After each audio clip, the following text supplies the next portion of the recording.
హాస్టల్లో ఉండి ప్రిపేర్ అయ్యి డ్రైవ్లు అటెండ్ అవుతా అంటారు కదా, వాళ్ళకి నువ్వు ఇచ్చే సలహా ఏంటి మన స్టూడెంట్స్కి? అది బ్లైండ్నెస్, అంటే బ్లైండ్గా ఆలోచించడం ఉంటుంది.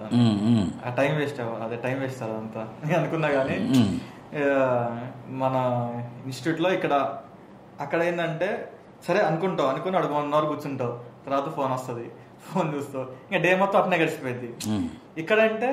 ఇక్కడ ఒక ప్రోగ్రామాటిక్గా పర్టికులర్గా మార్నింగ్ ఇక్కడ ఎన్ని టాస్క్, ఇది ఒక మాడ్యూల్, తర్వాత ఇంకొక మాడ్యూల్, ఇక్కడ అంత రీజన్ ఎక్కువ అవుతుంది. ఇక్కడ సార్ ఉంటాడు, శ్రీకాంత్ సార్, ఆ సార్ బాగా హెల్ప్ చేస్తారు ఇక్కడ ఇంటర్వ్యూ బ్యాచ్లకి.